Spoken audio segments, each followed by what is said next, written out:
வணக்கம் மக்களே! இன்னைக்கான வீடியோல நம்ம எத பத்தி பேச போறோம் அப்படின்னு பார்த்தீங்கன்னா, இந்தியா வர்சஸ் இங்கிலாந்து 4த் T20 மேட்ச் வந்து முடிஞ்சிருக்கு.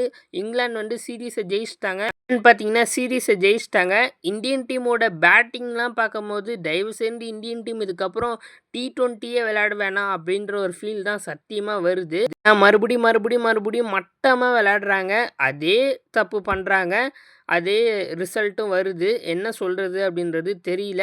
இங்கிலாந்து டீம் வந்து சூப்பரா விளையாண்டாங்க. எஸ்பெஷலி ஹாரி ப்ரூக் வந்து பயங்கரமா விளையாண்டாரு.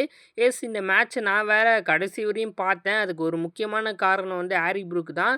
சூப்பரா பேட்டிங் ஆடுனாரு. அட்லீஸ்ட் 1 மணி வரையும் மேட்ச் பார்த்ததுக்கு ஹாரி ப்ரூக், பிலிப் சால்ட்டோட இன்னிங்ஸ் எனக்கு கொஞ்சம் ஆறுதலா இருந்துச்சு.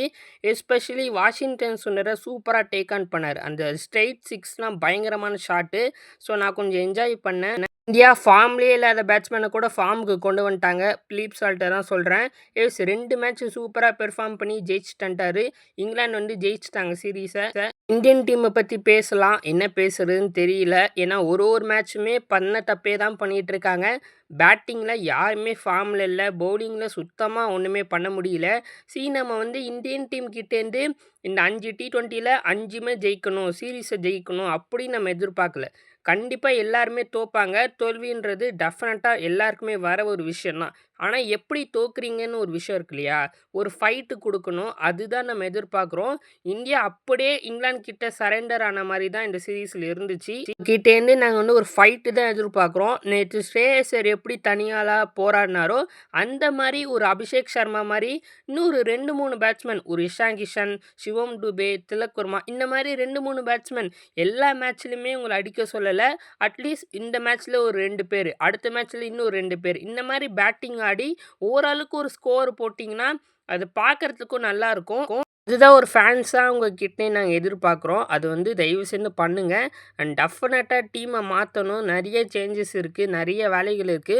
கொஞ்சம் கம்பீர் வந்து அவரோட ஈகோலாம் விட்டுட்டு, பிளேயர்ஸ் மேல அவருக்கு புடிச்ச பிளேயர்ஸ் எடுக்காம, யார் நல்லா பெர்ஃபார்ம் பண்றாங்களோ, அவங்கள எடுத்தா நல்லாருக்கும். இந்த டீம்ல பாதிக்கு பாதி கம்பீருக்கு புடிச்ச பிளேயர்ஸ் தான் வந்து இருக்காங்க. ஸோ உங்களுக்கு புடிச்ச பிளேயர்ஸ நீங்க எடுக்குறீங்க. அது ஒண்ணும் பெரிய தப்பு கிடையாது. ஏன்னா, அவங்க எல்லாம் நல்ல டேலண்ட். பட் இப்ப கரண்ட் ஃபார்ம் அவங்க இல்ல. ஸோ அப்படி இருக்கும்போது, யார் நல்லா பண்றாங்களோ அவங்கள எடுங்க. நான் இந்தியால ஊறப்பட்ட டேலண்ட்ஸ் இருக்கு. டேலண்ட்க்கு மேல டேலண்ட் வந்துட்டே இருக்காங்க. நீங்க அவங்கள கரெக்ட்டா யூஸ் பண்ணணும். கரெக்ட்டா யூஸ் பண்ணா, இந்நேரம் நம்ம வந்து ஒரு ஆஸ்திரேலியா மாரி டெஃபினட்டா இருந்திருக்க வேண்டியது. பட் ஓகே, இப்ப கூட நம்ம பண்ணலாம். ஒண்ணும் பிரச்சனை இல்ல. அதனால இதுக்கப்புறமாவது சும்மா உங்களுக்கு புடிச்ச பிளேயர்ஸு, இந்த பாலிடிக்ஸ் இதெல்லாம் பண்ணாம, கரெக்ட்டா ஸ்குவாட் எடுங்க. டெஃபினட்டா இந்தியா வந்து பயங்கரமா பண்ணும். அதுதான் நான் வந்து கம்பீர் கிட்ட கேட்குற ஒரு ரெக்வெஸ்ட் மாரி வச்சுக்கலாம். சரி, ஓகே. இந்தியா வந்து தோத்துட்டாங்க. உங்க கருத்த கமெண்ட்ஸ்ல போடுங்க. ஹாரி ப்ரூக்கோட இன்னிங்ஸ் யாராவது பார்த்தீங்களா? உங்க தாட்ஸ கமெண்ட்ஸ்ல போடுங்க. சப்ஸ்கிரைப் பண்ணி நம்ம சேனல சப்போர்ட் பண்ணுங்க. அடுத்த வீடியோல பார்க்கலாம். தேங்க்ஸ் ஃபார் வாட்சிங். பாய்.